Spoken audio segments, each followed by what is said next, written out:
Welcome to the Awaken Heart Podcast. I'm your host, Nancy Walters. Get ready to create magic and miracles as you lean into your heart's desires. I believe not only does the heart want what it wants, but it knows. This show is a weekly deep dive into what it means to live from an awakened heart. I'll be sharing inspiring stories and real conversations with people just like you, who have turned the ordinary into the extraordinary. My mission is to show you how you too can be connected and heart-centered in every area of your life. Your journey to aligning with more love, more joy, and your wildest dreams come true starts now. Hello, my friends, and welcome back to the Awaken Heart Podcast. I'm your host, Nancy Walters. And here we are. As I'm recording this, it is November. Where did our year go? And we are moving towards the darkest time of the year. And now is a good time to take stock, to slow down, and to be introspective. We all have both light and darkness in us. It's part of our identity at a cellular level. Creation and destruction. Our bodies, minds, and souls capture the yin and the yang of the universe. And as humans, we tend to shy away from or even repelled from the shadows in ourselves. We can minimize the negative and focus in what is positive in us. When we actually embrace and accept the dark, imperfect, and hidden parts of ourselves, we are able to grow and experience life more deeply and more meaningfully. Finding a balance where we visit that place, but not live there, don't stay there, and recognize that the suffering, shame, struggle, and sadness allows us to find acceptance and nurturing of the shadows. Art, creativity, and true depth of feelings all begin in the darkness. In yoga, often in the practice, we say namaste. The light in me sees the light in you, or I honor the divine in you. But what if we were to say the darkness in me recognizes the darkness in you, the divine darkness? See, it's coming to that beautiful place of wholeness. Today's conversation is with Zen meditation and mindfulness teacher, author, activist, and sustainability educator, Deborah Eden Tull. Eden teaches the integration of compassionate awareness into every aspect of our lives. She spent 7 years training as a Buddhist monk at a silent monastery and has been teaching Dharma for 19 years. Eden has also been living in and teaching about sustainable communities for over 25 years.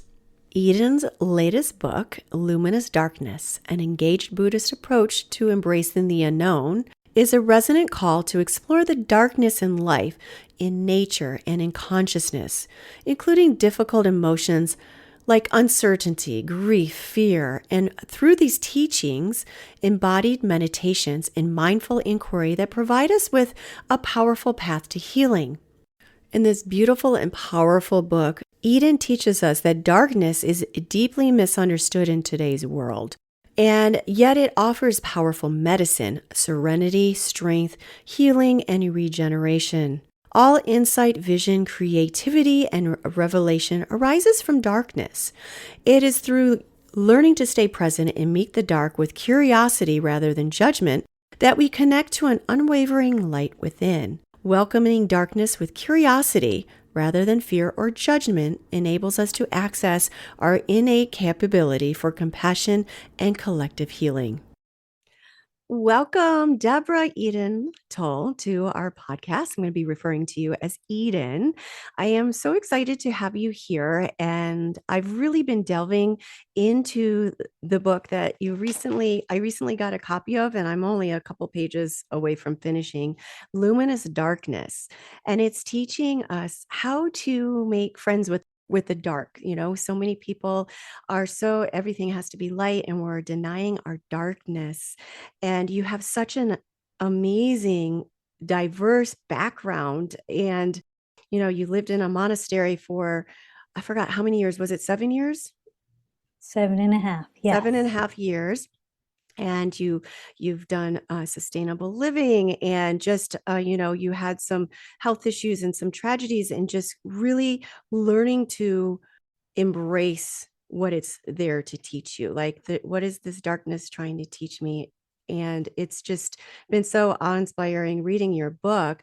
And I know I gave a little bit of a background in our introduction, but I'd love for you to um, give us a little more of your background and what led you to embracing this way of thinking and how important it's needed in our world right now. Happy to speak to this and happy to be here with you.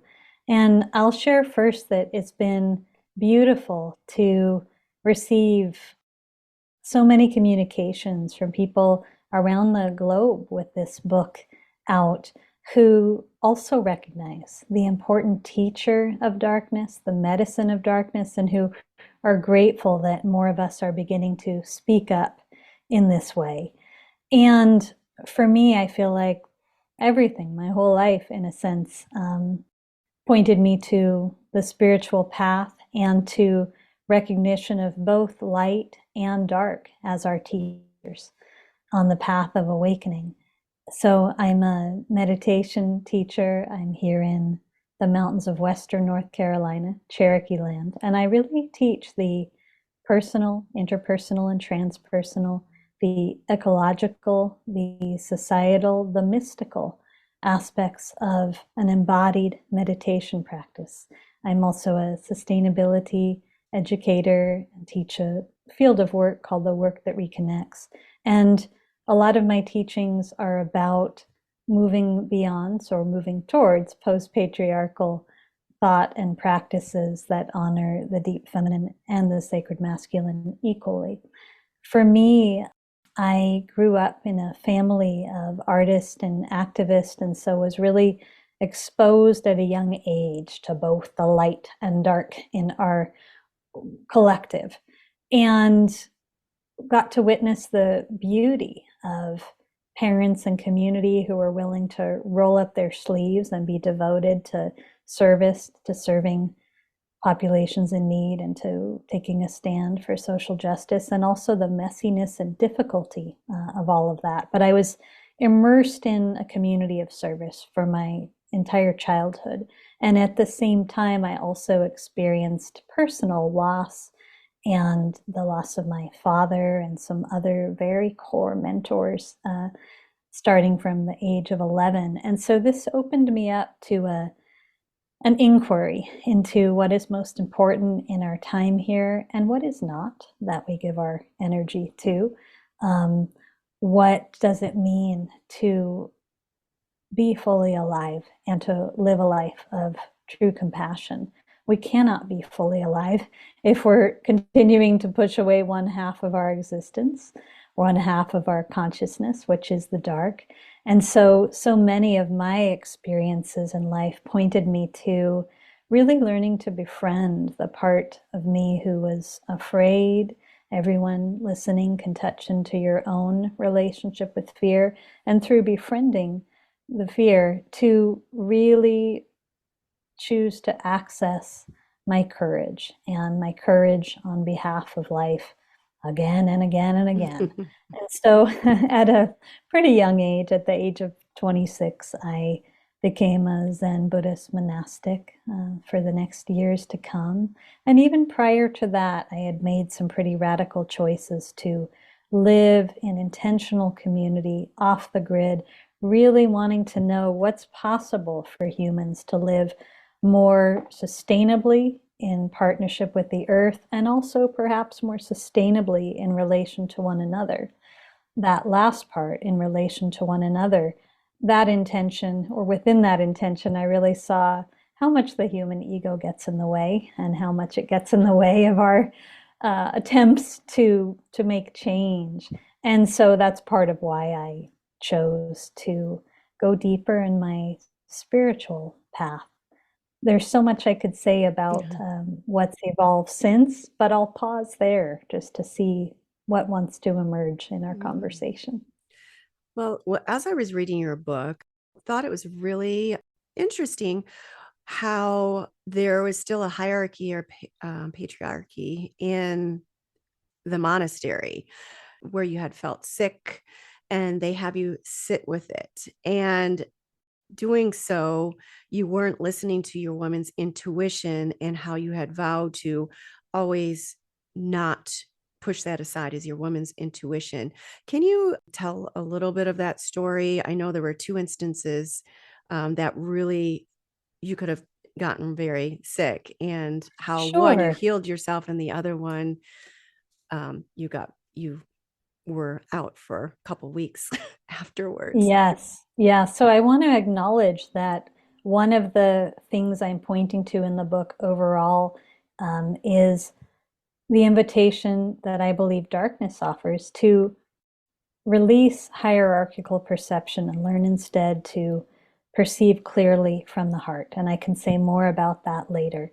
But hierarchical perception exists in each and every one of our psyches. And as I point out in the book, it also exists in our spiritual communities, in so much of how we set up culture. And the monastery where I trained was a great example of a place of incredible teachings and incredible practice. But because within Buddhism, for instance, so much of what has come down the lineages and now both gets taught through secular mindfulness and through Buddhism, got passed down through male monasticism. And there are just some real differences in male monasticism and how people and what people need living out in the world today, perhaps as householders and relationships and with families. So I want to set that context.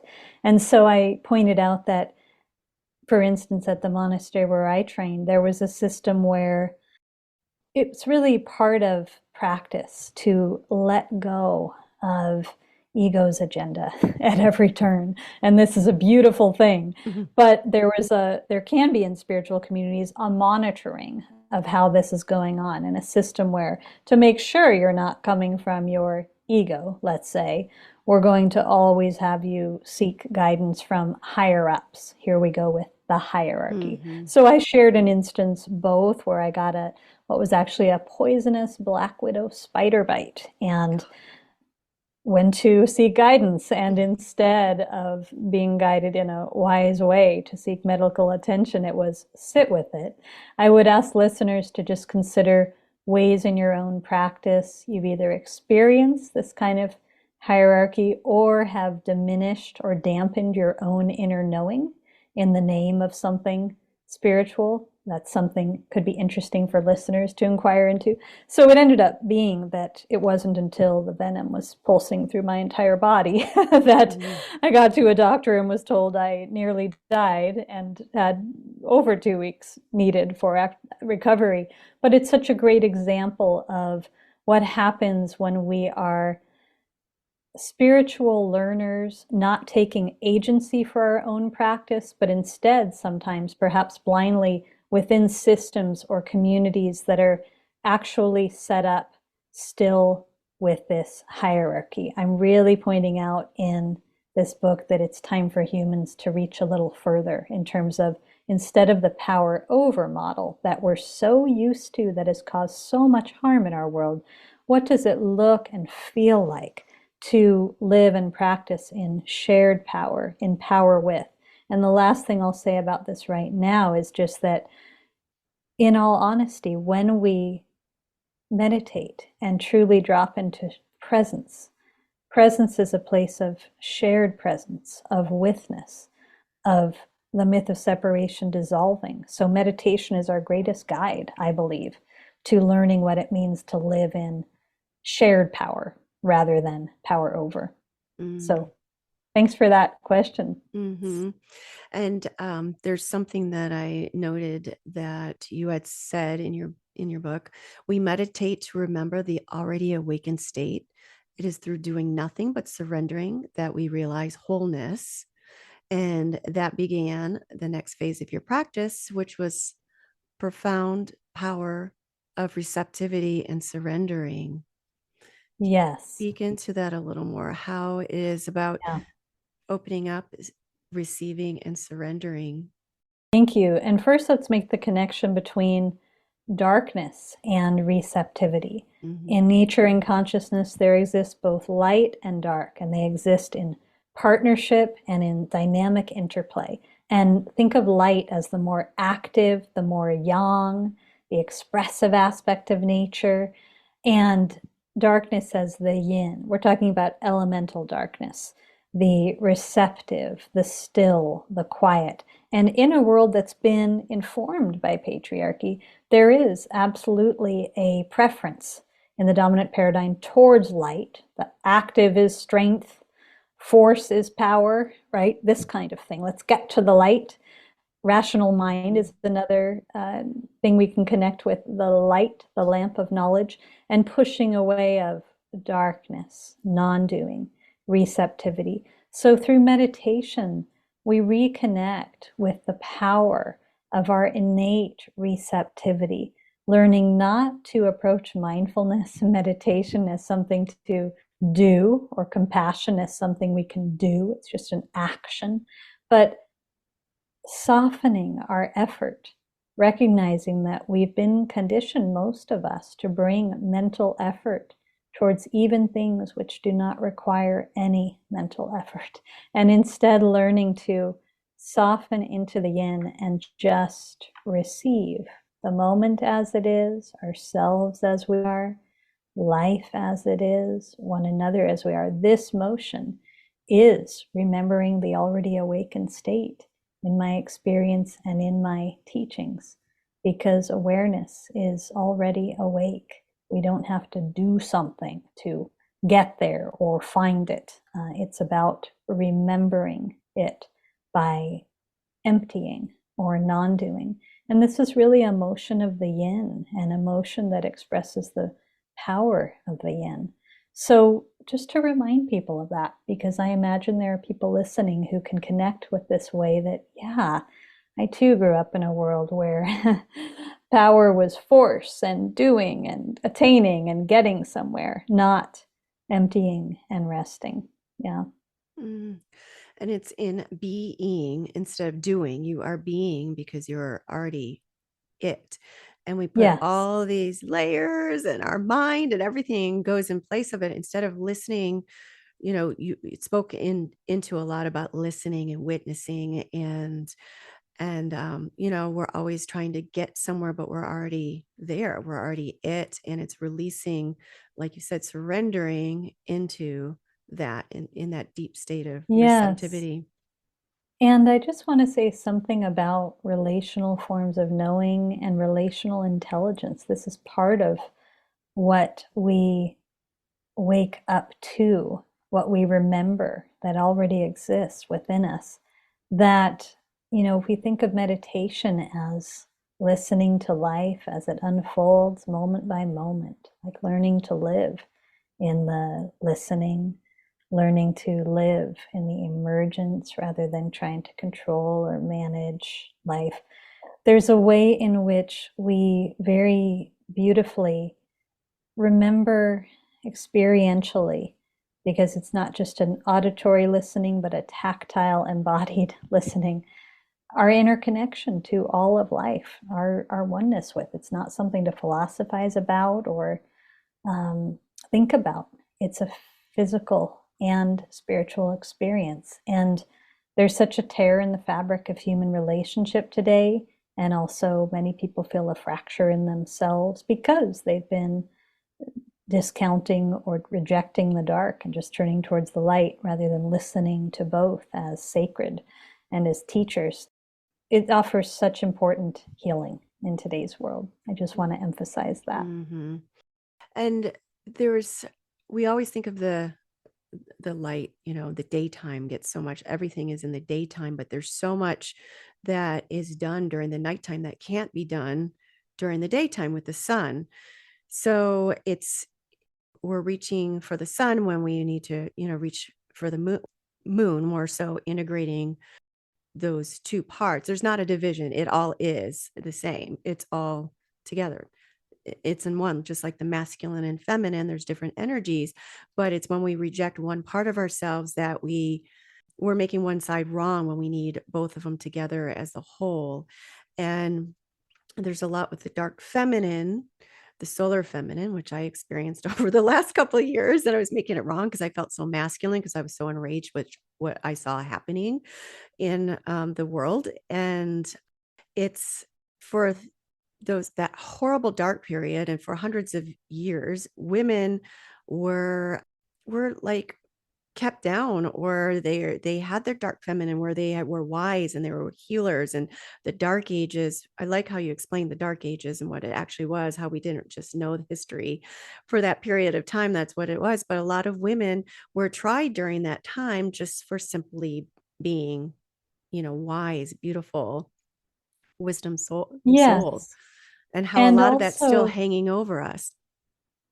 yes. And also in that time, many people were tried for practicing spiritual pathways which recognize the body and our connection with the earth as our pathway to the divine, rather than going through either the rational mind or going through the church with the male interface as our pathway. And many of these land-based practices were absolutely demonized during this time. It was a time when, so the 18th century in Europe, the Age of Enlightenment was an age celebrating rationalization and rational mind as God. Think of the impact of the Cartesian era on our world today, and relational forms of knowing, and intuition, imagination, the kind of deep listening that mystics know well. All of this was absolutely demonized. And it's important to recognize the impact that that still has on us today, collectively, and the way that, well, there were many people today I know who come to mindfulness or meditation, for instance, and find that, oh my gosh, I wasn't aware of how in my head I've been living. I wasn't aware that my thinking mind had become center of gravity. And this is part of the residue of a society so disconnected from the earth and so focused on rational mind as God. And so it's really an invitation within this book, where I speak about the need for endarkenment alongside enlightenment, to recognize this whole field of relational forms of knowing as an incredible and foundational part of the spiritual practice, and our connection with the body and the earth. Really, the phrase I use is our earth body, because it's not how we think about the body in sort of modern Western cosmology. This is part of what is needed, I think, to wake us up, to shake us awake in today's world from anthropocentricity and egocentricity.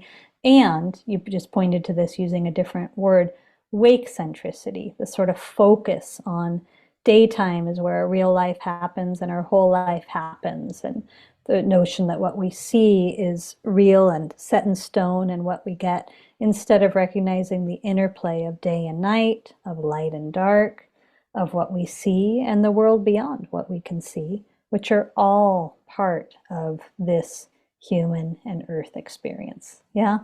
Mm-hmm. And that comes to mind, the soft gaze.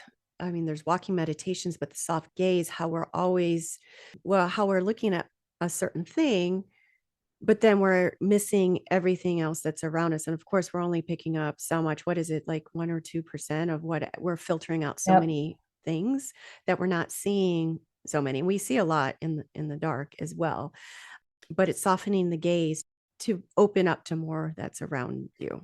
Yes. So I share an experience of before I was a monastic and did my first long retreat, and then lived at Green Gulch Farm in Muir Beach, California, and was invited into the soft gaze of Zen, just learning how to relax our eyes in their sockets and allow our eyes to be open, but receiving, and receiving the whole rather than seeing through a single pointed way or agenda way that you were just describing well. Mm-hmm. And it's interesting for people to just consider the impact of how often we use our eyes actively in a way that stimulates the discriminating mind or detail-oriented mind, rather than the kind of seeing with the heart, which involves all of our senses and awareness, that does not so much perceive, is not focused on separation, but the wholeness of things. And this is important. It's important to acknowledge, even when we soften our gaze or close our eyes, our other senses become stronger.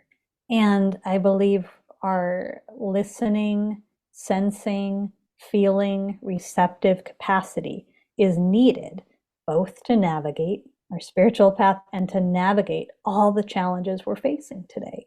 So that's one of the encouragements that this book offers. Yeah.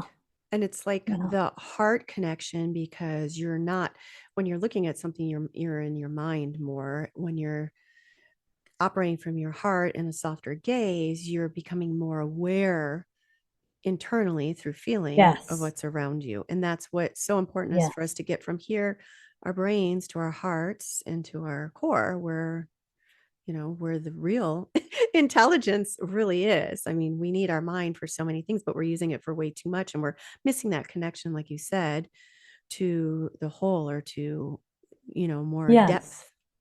And we're spending a lot of time with that mind assessing habit in duality. So having a subject object relationship to life, rather than being in the field or in the flow, in the river of life itself, perceiving wholeness. And we're also, well, people might not be so aware of this, often engaging through marketplace mentality, kind of a not just subject object, but consumer and what I'm consuming.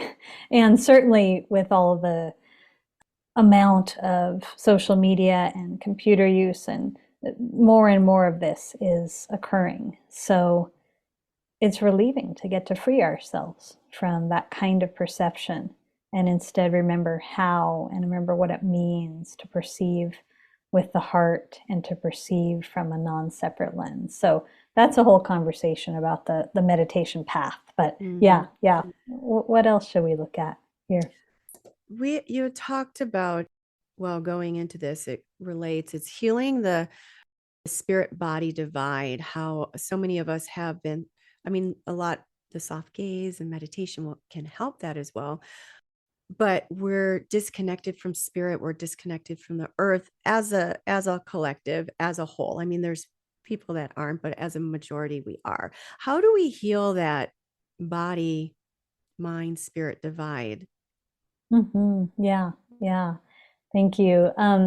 First, I just think it's interesting to consider, I've been teaching meditation for decades now, and so often, especially new meditators, but for some people this can go on for a while, it's almost like something that they're approaching for self-improvement, or to fix myself, to change myself, or because it's a good person thing to be.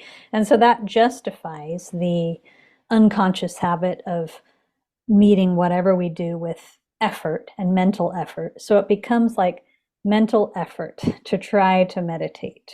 And they can even bring effort to as they're breathing, instead of letting the breath breathe us, and to how do I relax? What are the 10 steps for relaxation? Instead of letting the body guide us. And the more in practice we learn to, again, I'm going to emphasize, soften this effort and soften the mental activity, which can really require some courage and trust, because it can feel scary at first, and go down into our bodies, not labeling different parts of our bodies, not going down into our bodies with agenda, but recognizing the subtle body, the energetic body within the body, recognizing that our bodies both exist with this physical size and with dimensions, and on a spiritual level, through our awareness,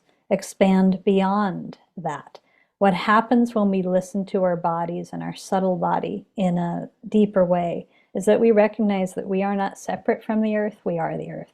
We recognize that we are not separate from one another. We are one another. We recognize that there is no separation, and that changes how we experience. It changes how we act towards. It changes how we show up. And, Buddhism teaches that we live with one foot in the relative world and the absolute truth. So we're not cutting off one or the other. We're learning how to live in both, but to really acknowledge this trance of separation, this myth of separation, how strong it's become of a pulse within the dominant paradigm today. A sense that we are separate when we are not, and how we act from that false sense of separation. So coming back to our bodies, our earth bodies, our subtle body, it reminds us even this body is an ecosystem, just like the earth is an ecosystem made up of myriad ecosystems. So to bring respect and reverence and friendship to all aspects of these systems. Nothing operates separately in an isolated way. To bring reverence to these systems. And this helps us to bring reverence to the interplay between light and dark. And I'll just add that even within nature, let's go back for a moment to your earlier recognition of the feminine. The embryo rests in the womb in yin, darkened stillness for 9 months, and all of the growth and development that occurs held by the darkness. And then at the end of the 9 months, the womb, that same field, becomes one of the most powerful muscles that could be to actively give birth. It's the interplay, it's both. But if we continue to diminish the yin receptive side, there's a whole lot that we're losing out on. And certainly we're not going to be able to have a healthy relationship with our body, because sometimes our bodies need to slow. Sometimes our bodies experience illness.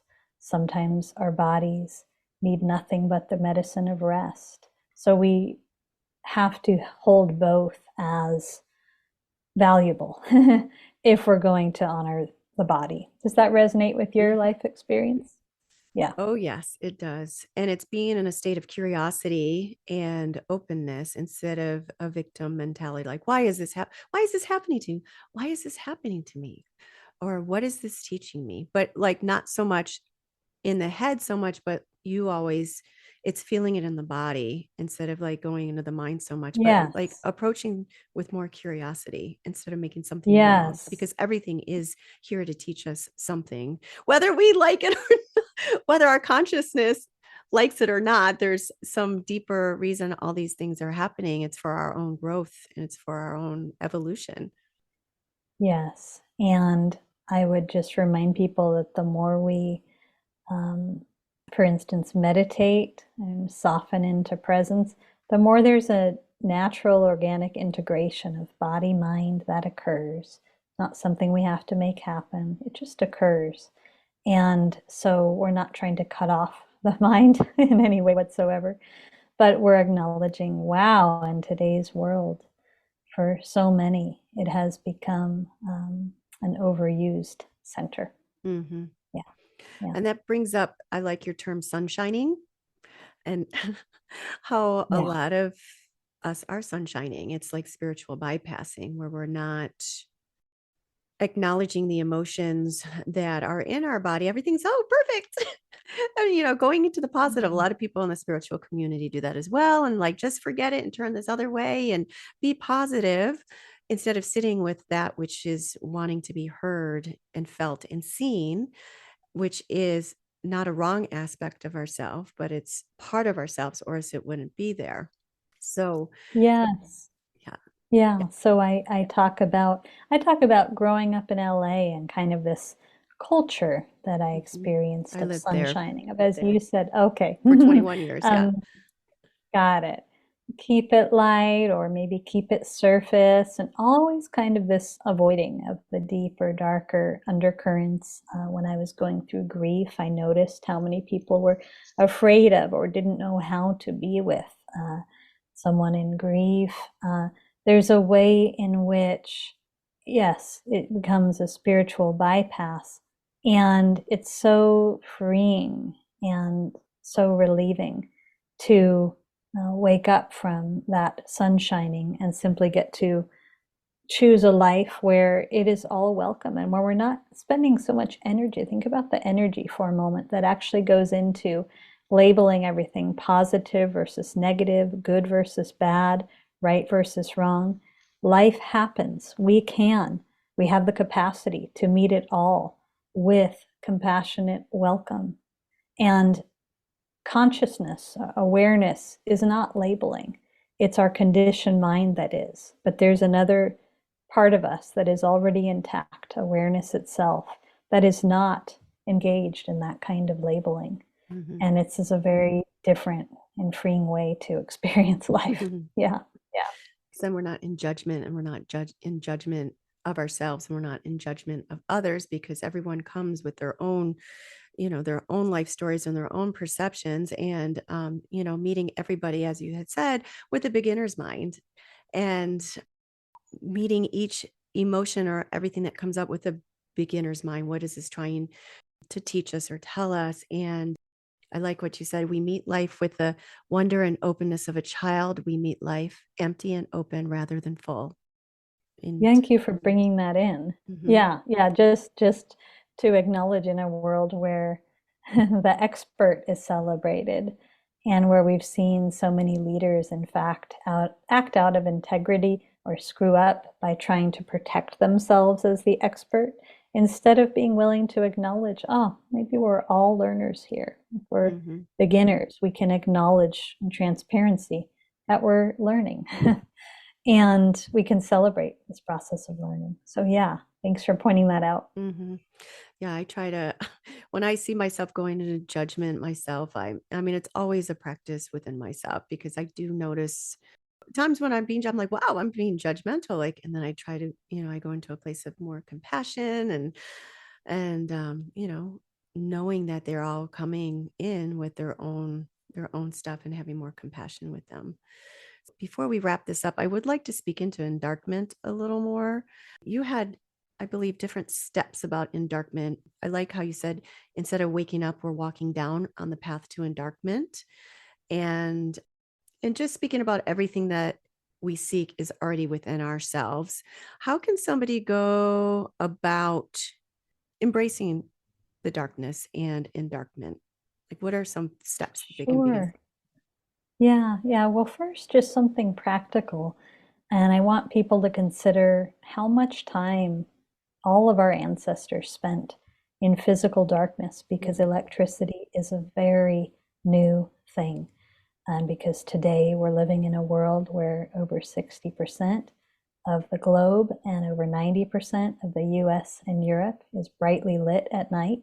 So to acknowledge what's gotten lost by not spending as much time under the dark night sky, the wonder, the sense of all possibility, the acknowledgement of all that we do not know, the reverence for the mystery, the recognition of the more than human realm. This human realm is not the only realm.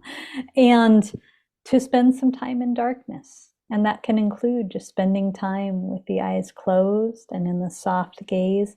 I invite people to pause throughout the day and just remember that even in the space you're resting in, it was purely dark some hours ago and will be completely dark some hours to come. And to just see what that awakens in your psyche. There are a lot of fun practices in the book, and inquiries.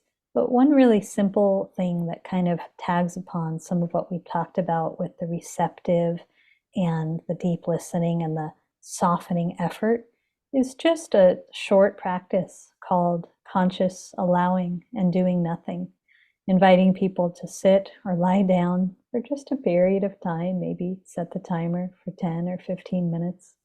And don't try to meditate. Don't come with any big agenda. Really invite yourself to do nothing, to consciously allow life to be exactly as it is. Now, of course, as listeners are aware, this is a meditation, But it's about really noticing what comes up for you in the mirror of the invitation to do nothing, to soften effort, and seeing what happens when you really surrender to that.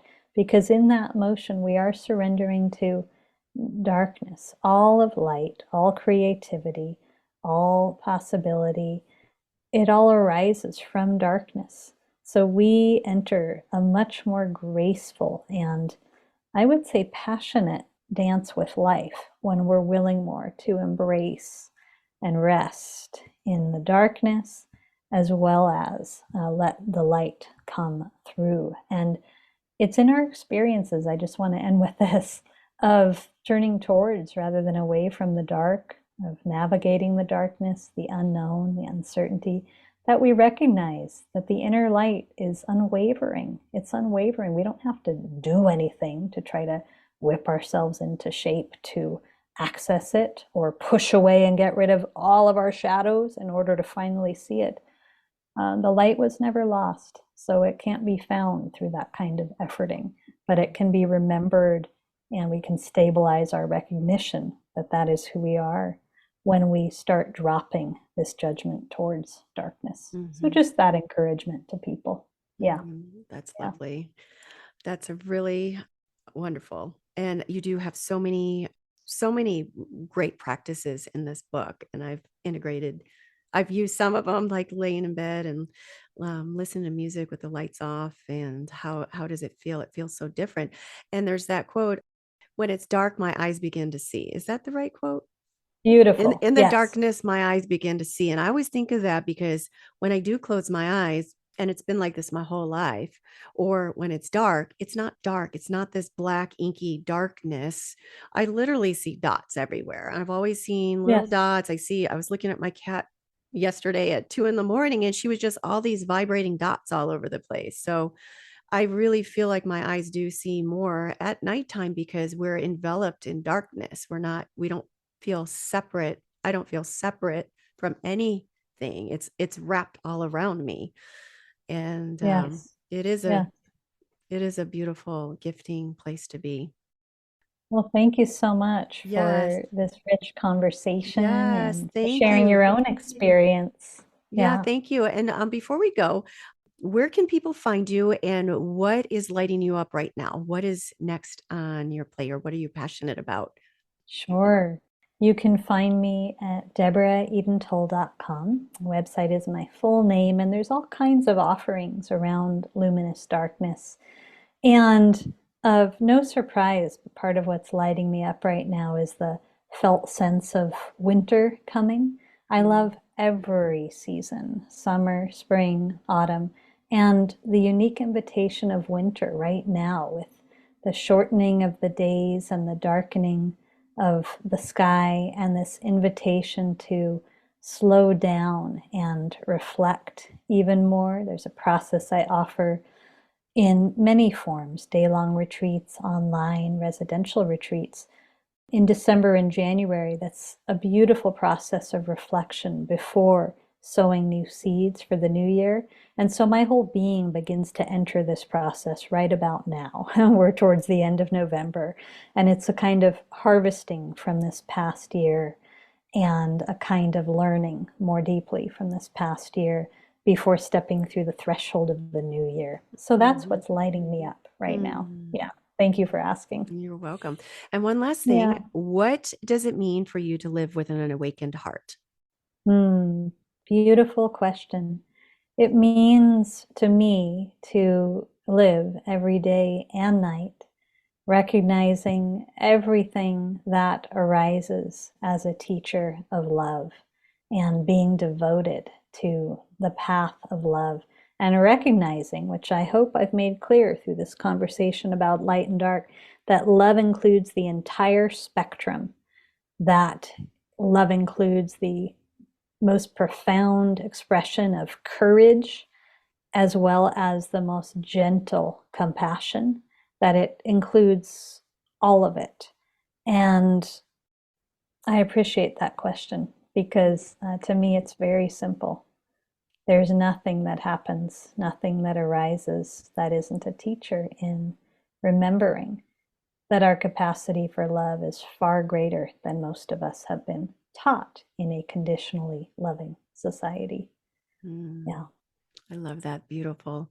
Well, thank you, Eden, so much for being here. And I want everybody, this is probably backwards here, to pick up this book. And she has many other books. So you'll have to find her online and find some of the wonderful programs that she's offering. And now is a time to go inward and prepare ourselves for the new year and a great time of change and reflection. So thank you so much, Eden, and have a wonderful day. Thank you. Thank you. Bye-bye. Bye. Thank you for listening to this week's episode of the Awaken Heart podcast. If you've enjoyed what you've heard today, share it with a friend. And if you haven't already, head on over to your favorite podcast app to subscribe, rate, and review. If you have any comments, questions, or feedback, you can reach me at theawakenheartpodcast.com.